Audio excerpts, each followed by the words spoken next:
looking for a motion for approval of our meeting agenda. Second?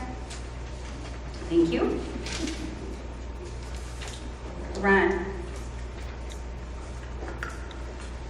Moving on, we will have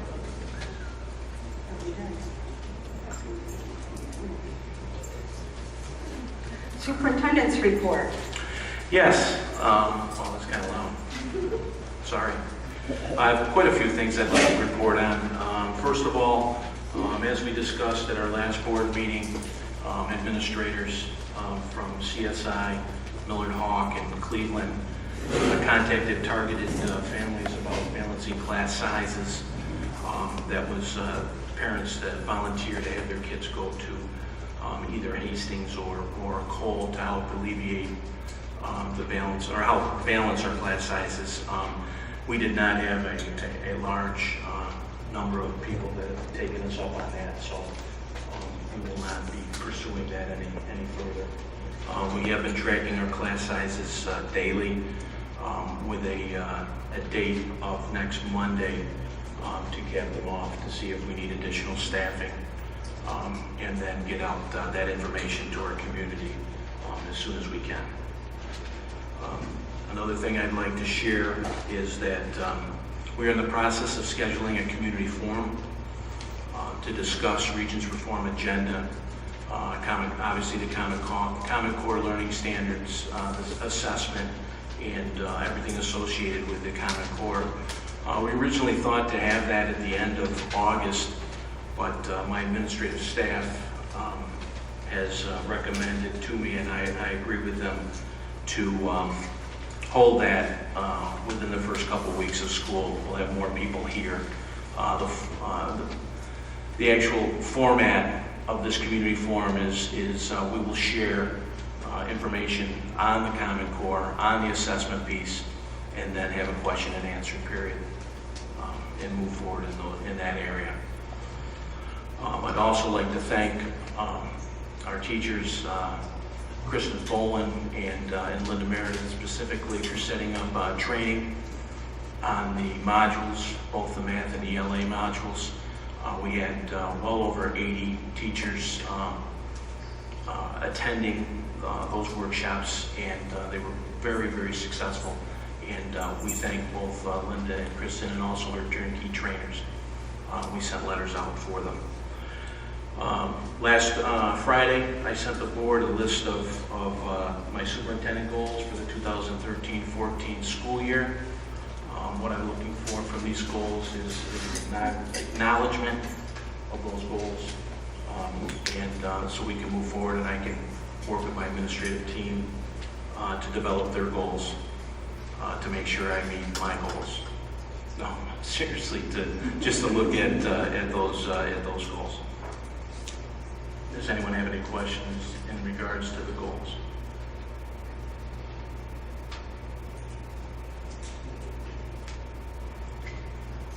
And motion maybe to approve.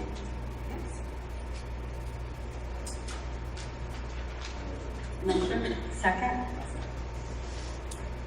All in favor? Thank you. Also, last but certainly not least, the board is aware of my memo last week in regards to district consolidation.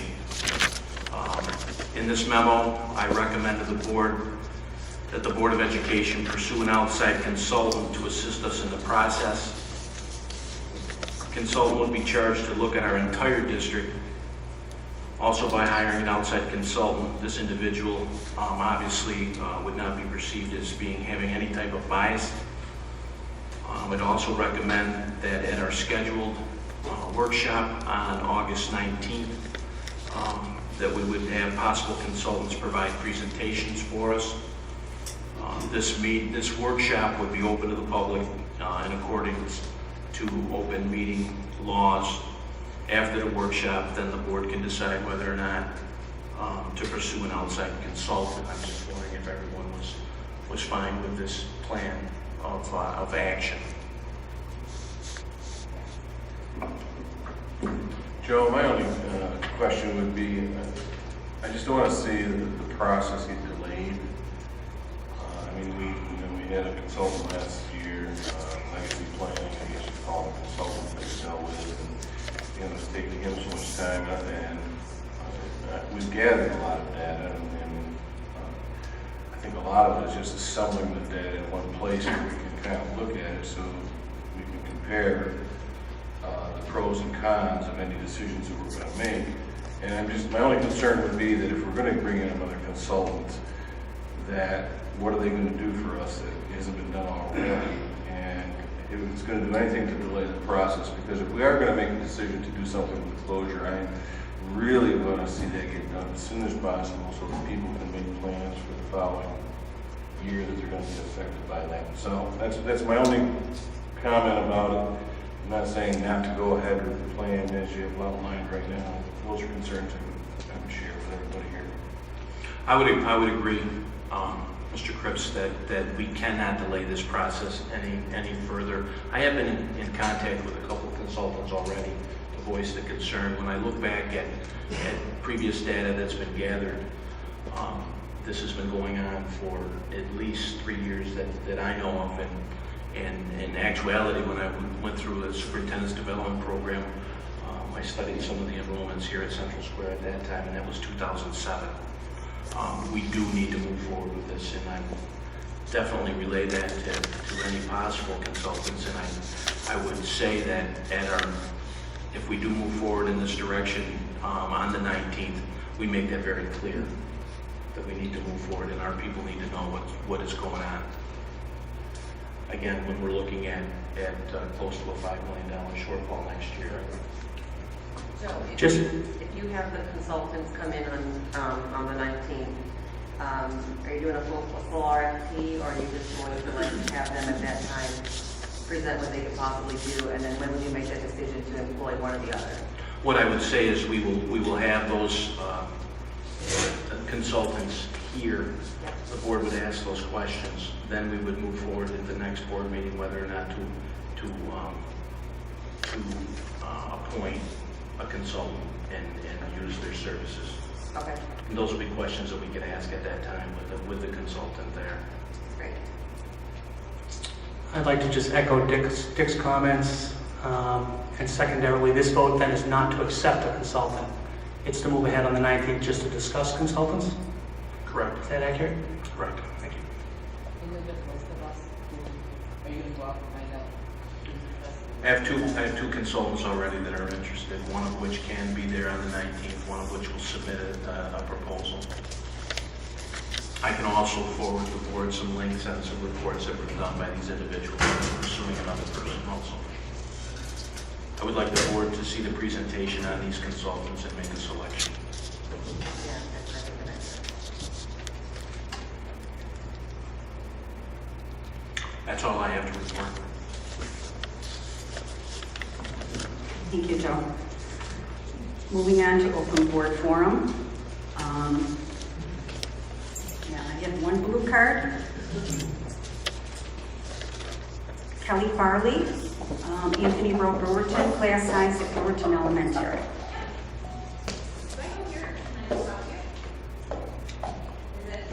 Whatever you feel. First of all, my name is Kelly Farley, and I would like to thank the board members, superintendent, and all who are present for allowing me to speak regarding the class size at Brewerton Elementary.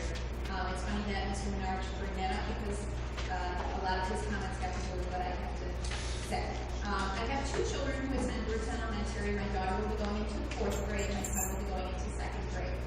As I am sure you are well aware of the class size of the kindergarten, 2nd grade, and 4th grade classes are either at capacity or over capacity. Having heard the recent high numbers in those classrooms, I have a few concerns that I would like to share with you. I'm here to speak with you on behalf of my children and their future educational experience. One recent trend in education has been to increase class size in order to meet budget constraints. Although this may look good on paper, in reality, it is that students, teachers, and other staff are left with several issues. According to the U.S. Agency for International Development, there is an inverse relationship between class size and learning outcomes. Of course, the larger the class, the lower the learning outcome. This can be attributed in part to the fact that larger class sizes do not give teachers the opportunity for individualized teaching. Every student has his or her own methods of learning and should receive individualized attention from the teacher in order to learn effectively. Individualized instruction keeps the curriculum the same for every student, but individualizes that means of instruction for optimal learning outcomes. This, however, is extremely difficult when the class sizes are so large. When an elementary teacher has a large number of children in class, it becomes difficult for the teacher to get to know each student on a personal basis. Children who are struggling with reading or learning early math skills are unable to receive the remedial one-to-one help that could help them catch up to peers. Learning disabilities or special needs are less likely to be identified because teachers simply do not have the time to focus on individual needs of each student. And in addition, students who could benefit from additional academic challenges to further their learning may also suffer. Those kids who really need to be challenged because they are above grade level. Teachers with large class sizes are less likely to notice those exceptional learning abilities or have time to create activities to enhance the learning of those students. When there are larger class sizes, no matter how good that teacher is, they just can't provide enough individual attention to help all those students at very different levels learn to read, write, and do basic math, nurture their creativity, and create citizenship. It's just not possible. Another concern that was brought up because of Georgetown Elementary is the actual physical space of the classrooms. They are small classrooms. I don't know if some of you have had the opportunity to go in. Some of the walkways in the classrooms are literally a foot wide. I mean, by the time you jam in 25 desks of learning, floor space and computers, you're left with that. And that's a real safety concern for me when you've got those active little guys. We all know that one of the driving forces in education is test and assessment scores. Having said that, there are a few advantages to reducing class sizes. The following are some benefits of fewer students in the classroom. Students receive more individualized attention and interact more with the teacher. Students are more likely to participate in class and become more involved. Teachers have more flexibility to use different instructional approaches. Having fewer students means typically less distractions for the other students. Teachers have more time to teach because typically there are fewer discipline problems. Teachers have more time to cover additional material and to use supplemental text to enrich activities. In addition, there are also social benefits of smaller class sizes. Small class sizes impact how children interact with each other. Small classes afford students the chance to really develop closeness and a cooperative spirit. As a parent, those social experiences are as important, if not more important, than any academic lesson that my child may learn. Because as adults, they will learn to get along and cooperate with coworkers and other colleagues in work and in professional situations. And after all, appreciating diversity is very important in the 21st century workplace. In regards to the points I mentioned above, please take into account the tremendous amount of change that has taken place in the past, the past few years of the New York State Education and Central Square School District, the Common Core curriculum that we spoke of, the new teaching modules for both ELA and math, the implementation of APPR, or the Annual Professional Performance Review Plan that we all love. And of course, Kelly, I'm sorry, I don't mean to interrupt you, but we usually give people like a 2.5 minute, 2 minutes. That's all right. Yeah, and I don't want to be rude about, if you would like to copy that and give that to us, or email it to us, or email it to Joe, and then Joe can get it to us. Can I just say with one closing statement? Absolutely. I would like to thank all of the Georgetown Elementary staff. They are exceptional in what they do. Please take into account the tremendous amount of personal time they do in filling the needs of the students and the state requirements. Please, small class sizes are really important. Thank you. I'm sorry. Thank you, that's fine, that's fine. Thank you for your comments.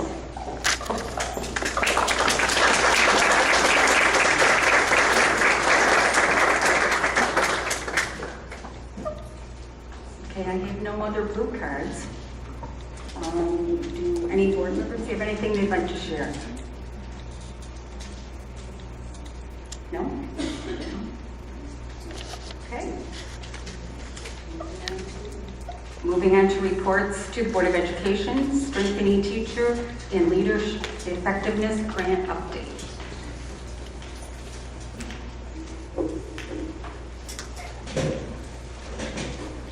Good evening.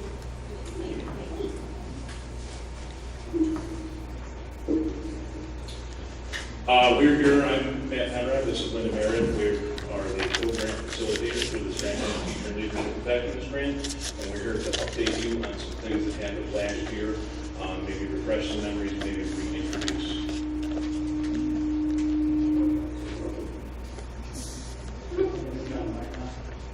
Maybe reintroduce some things to you. So we'll try and go fairly quickly through this.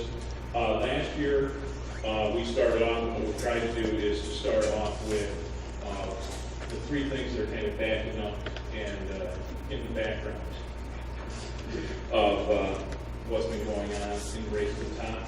Common Core State Standards, data-driven instruction, where we're using current real-time data on how students are doing to guide instructional decisions, and then the annual professional performance review, the 100 points that teachers earn through various things, including the application of the observation process and the NYSEP rubric that the district is shows to implement.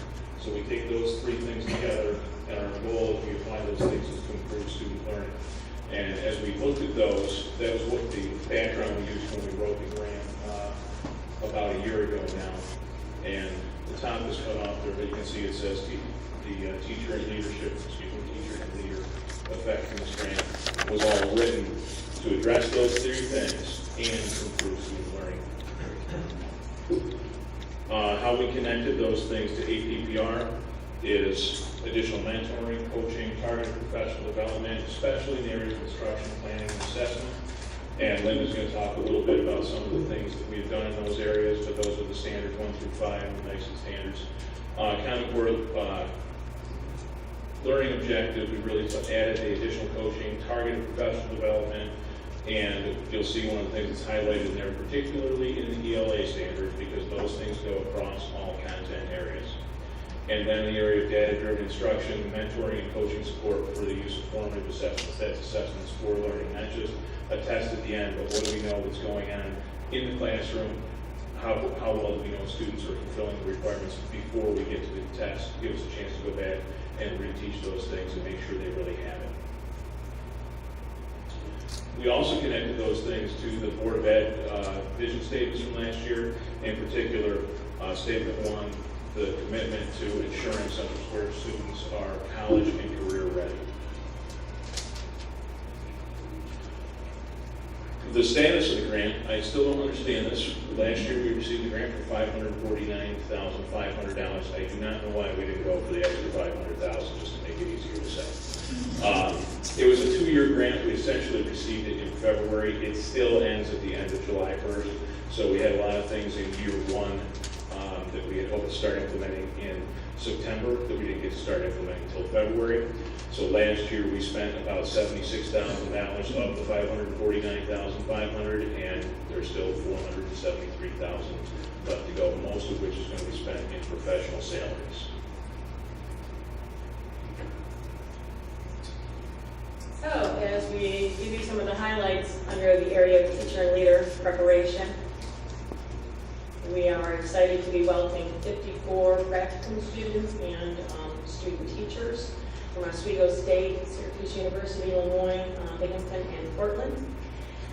And we will also be offering them an orientation, pre-service training. I'll be going up to Oswego State to do that on September 7th.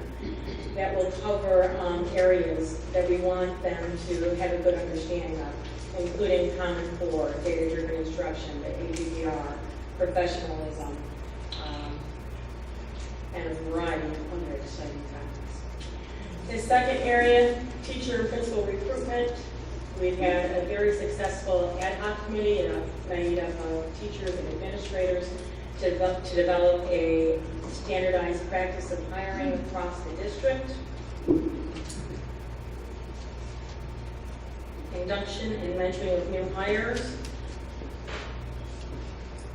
Actually, we had a mentoring program that was retooled and put into place For this past school year, when we had so many new teachers, we have a 2-day orientation that is in place, and we have a principal support mentor who is meeting bi-weekly with the new administrators, offering advice and expertise to them.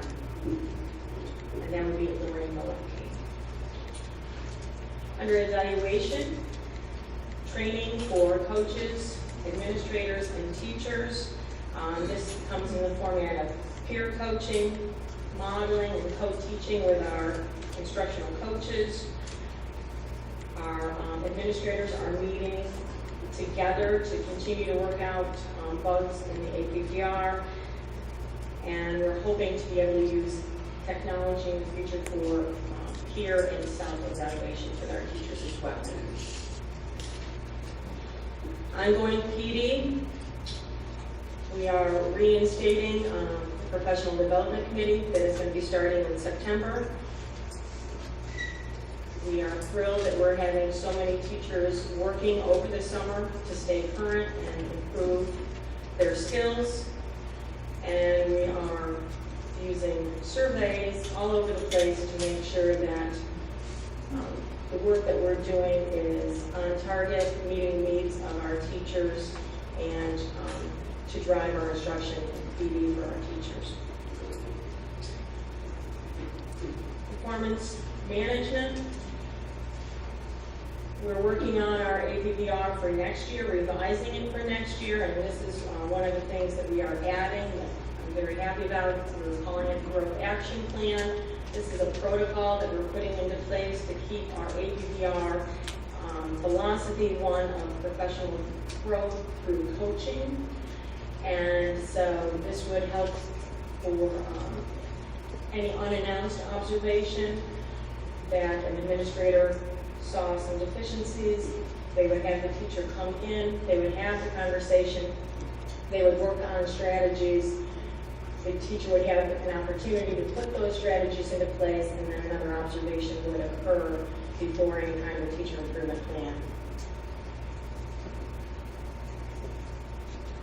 Teacher improvement plans will be developed as needed, and we will be working to make sure that their professional development is differentiated to meet their needs.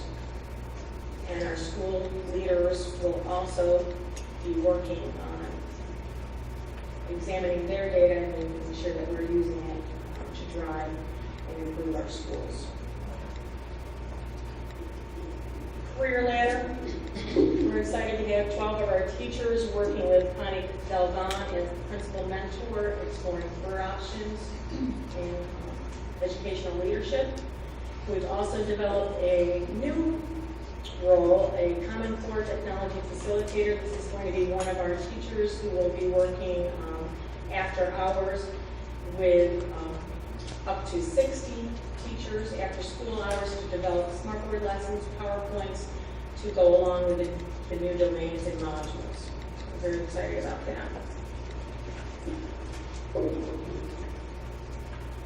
Some other positions created in year 2. We're maintaining all the positions from year 1. We're going to add, we had 3 instructional coaches this year who did a fantastic job. And we are adding a 4th one, and we realize the amount of effort required by the person who mainly covers elementary. Christmas Bowling, who covers 6 buildings at one time. She's fantastic, but she's not fantastic enough to do that. So we're going to add an additional person mainly for elementary, although there is some crossover between the different grade levels.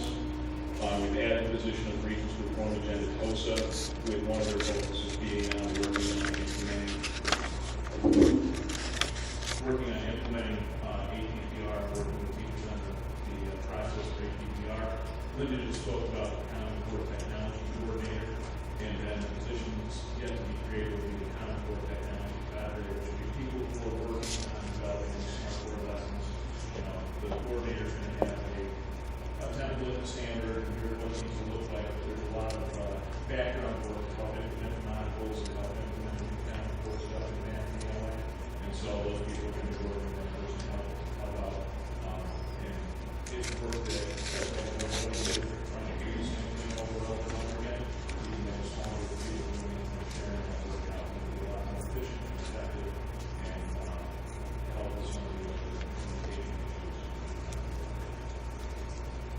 wireless infrastructure has been upgraded to buildings and ongoing process. We've had to do about 40 wireless input areas around school buildings, so all the schools will be wireless and Angular wireless technology in their infrastructure going on in the buildings. Additional training for OASIS, which is the way that the system used to manage the APDR process, and of course, purchasing materials, full studies, and professional development as well.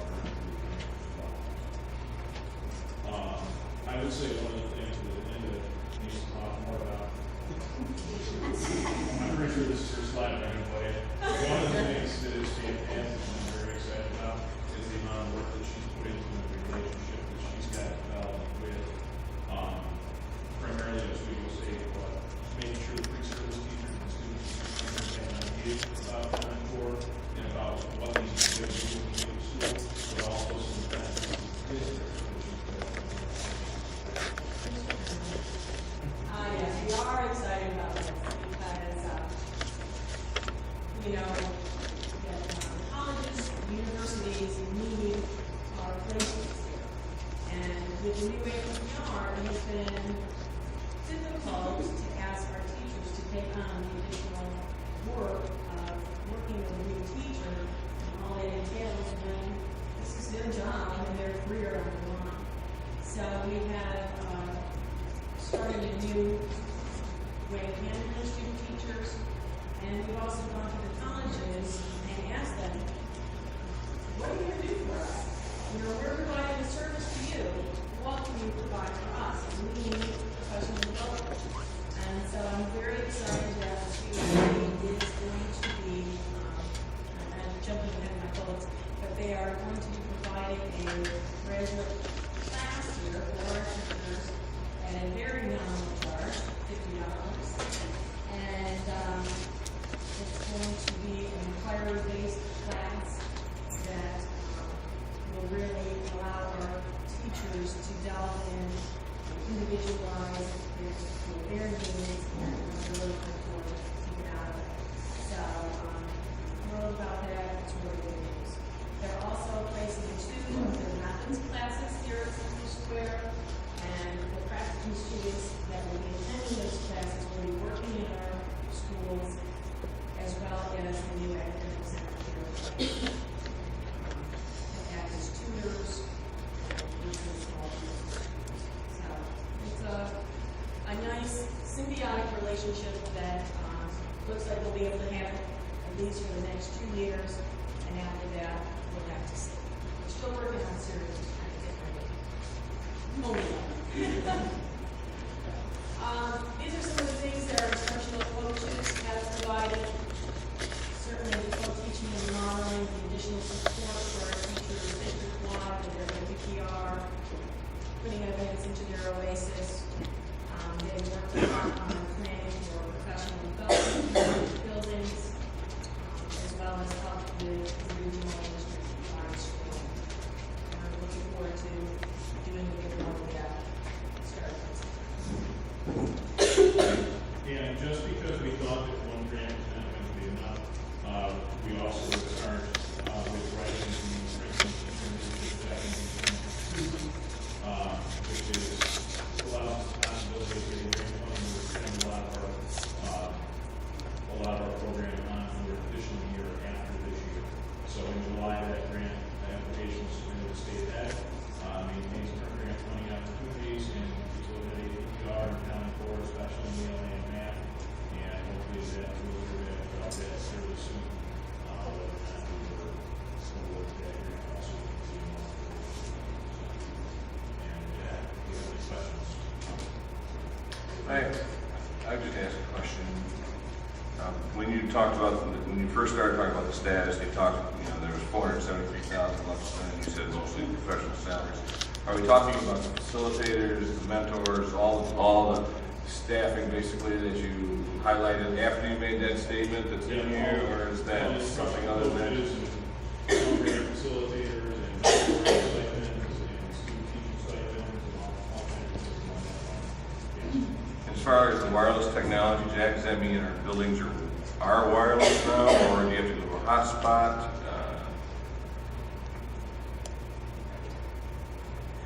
We've been in the process of lighting up each of our buildings, putting just a couple of access points in each, but grants like this are allowing us to light up more of the building. For example, the high school before this grant only had, I think it was 4 or 5 access points, and now we have 30 access points. So about 80% of the building is covered.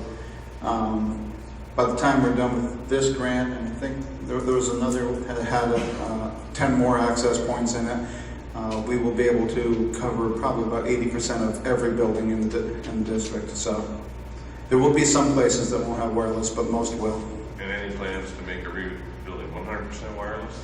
as money becomes available. We do the studies to see where we would put access points so we'd have 100% coverage, and then when the money becomes available to buy them, we implement. So yes, that's our plan. I have a question.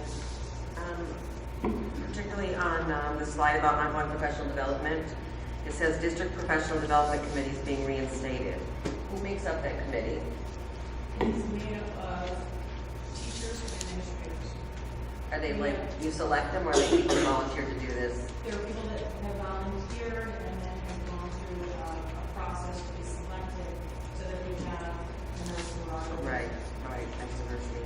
I just want to say kudos to the, getting the graduate program here and to getting the practicums, because I think tutoring is something that we do struggle with, having enough tutors for the kids, and I think it's a lot to ask teachers to do that much more. But I think it's a fantastic use of resources, because there's going to be a win-win for both the kids and the graduate students. So fantastic job on that, and same thing on the grant that you're going for.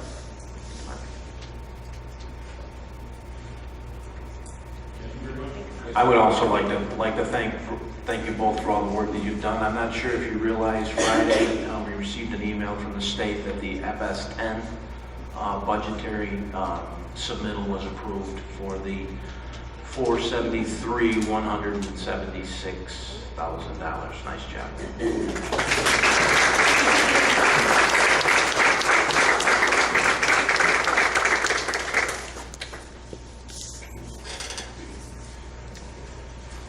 Moving on to item G, items for discussion and action. We're going to pull out, usually we try to do it all in one action, but we have to have a special voting roll call vote for the authorization of the bus bond resolution. The board is being asked to authorize the bond resolution for the purchase of 5 65-passenger school buses, 2 24-passenger school buses, and 1 wheelchair accessible bus at a maximum estimated cost of $70,997 or $797,387 in the issuance and sale of serial bonds or notes in anticipation of such bonds in the aggregate principal of $797,387. I will. I'll move. Okay, second. Pearl, do you want to do the? Okay, I'm just going to go right down through and ask. Lori Wood, Yes. Richard Cripps, Yes. Stuart Brown, Yes. Katrina Hall, Yes. Randy Hoyt, Timothy McCarthy, Yes. Ronald Rio, Yes. Mary Ellen Shelton, and Andrew Weatherup. Yes. We have 9. Thank you, Pearl. I'm looking for a motion to take the remainder of item G 2 through 4. Second. Call for a vote. Any discussion on that? I love this discussion, but I just wanted to ask from a personal knowledge, and Teresa, if you would have the answer to that, sorry to be the perk up.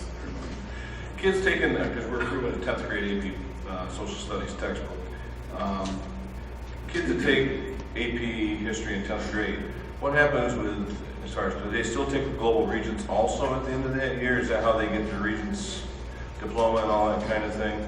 So they take the AP class, but then they end up taking the global test. Same thing happens with U.S. history, when they take the U.S. history, they take the AP Okay. I just went with my own personal information. The other thing I just wanted to say was, the documents that we're approving tonight, the changes that have been made, I want to say the way they're highlighted, crossed out, et cetera, and all that kind of stuff makes it very easy to go through and see what the changes were. And so when we get to doing board policy documents and all that, if we could continue that format for me, it makes it very easy to see what's happened. And I would encourage us to keep doing that. Because it's hard to read through 25 pages, but when you go through and look for changes, to me it's helpful. We have a little bit of discussion on D4, District Rural Light or Light School Safety Plan. B, Code of Conduct. Seems so every year this board approves the Code of Conduct, but after we approve it, that's as far as it goes. It does not get enforced, especially the dress code in this school. You walk into this school as a board member and look at the dress code, it looks like you're out on the beach or something. It's not being enforced. And I think we are $68 million budget. We could, the board approves the code of conduct, it should be enforced. I have a question too.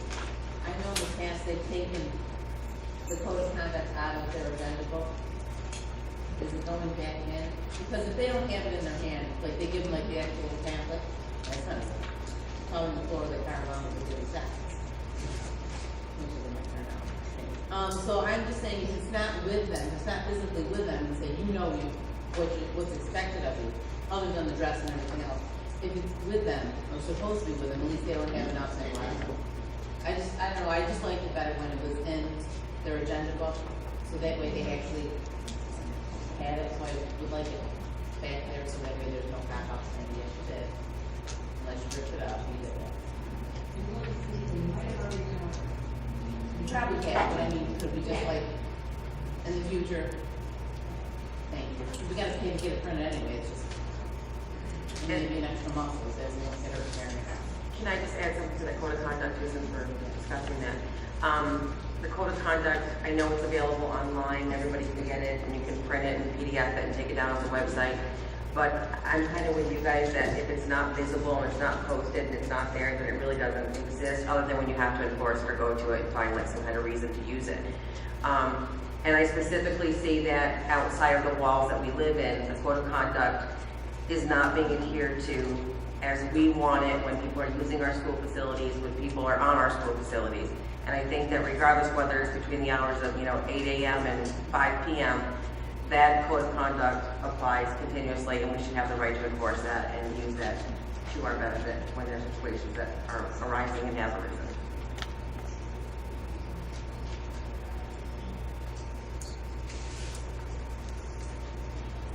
Any other discussion? Okay, calling for a vote. All in favor? Thank you. Moving on to consent agenda. I'd like to take this in its entirety. Is anybody opposed to that? No, I just have one thing to discuss. Okay, well, we'll put the motion, well, yeah, we'll put it on the floor. Okay, can I have a motion to accept? I'll make a motion that we accept item H in its entirety. And then Mary Ellen, second. Okay, any discussion? Yeah, I just want to add that I met with Maureen last week, or the week before, I don't know, I lost track of time, but we met and we went over the, like the workers' compensation charges and some of our expense lines that we have. And right now, we talked about the fact that we are probably, our experience mod is not exactly where we'd like it to be, which means that we're probably paying more for our insurance than we'd like to be. It's kind of like your risk factor. As a result of that, we're going to look at our losses and see if we can't like mitigate those and get those down, so that if we can get below a 1.0, we could actually be profitable in making some money on our workers' comp premiums and policies and not have to be paying more than we are at this point. So that's a goal that we have for this coming year. Thanks, Rena. Anybody else have anything? No discussion? Okay, all in favor? Thank you.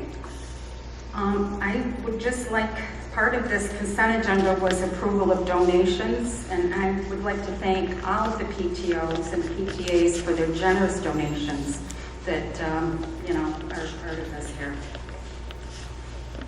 Moving on to personnel. Motion to accept item I in its entirety. Second. Any discussion? No discussion? Okay. You do, okay. I would like, Mr. Nutter to introduce. Oh, I was going to do that. Yes, our new assistant principal, as soon as the board votes on it, will be Mr. Christopher Solari, who is standing up. Christopher comes very, very well recommended through his internship and also through his college supervisor. And I've known Chris for 3 years, and he's done a tremendous job.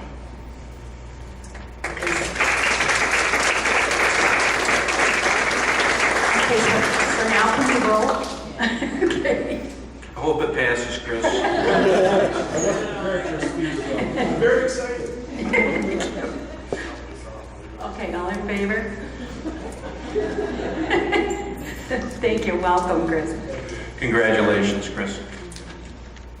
Before we move into executive session, I just want to say how happy I am that we have seen a lot of our mentoring teachers that have helped this past year. And I'm very happy to see the reinstatement of teachers from the preferred eligibility list. And I know the mentors have worked very, very hard to get places for these teachers, and I'm very happy about that, as I think we all are. I would like to now call for a motion to move into executive session. I move that we move into executive session to discuss a personnel issue and negotiations with no action to follow.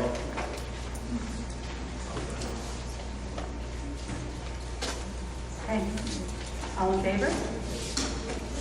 Okay, thank you for coming, everyone.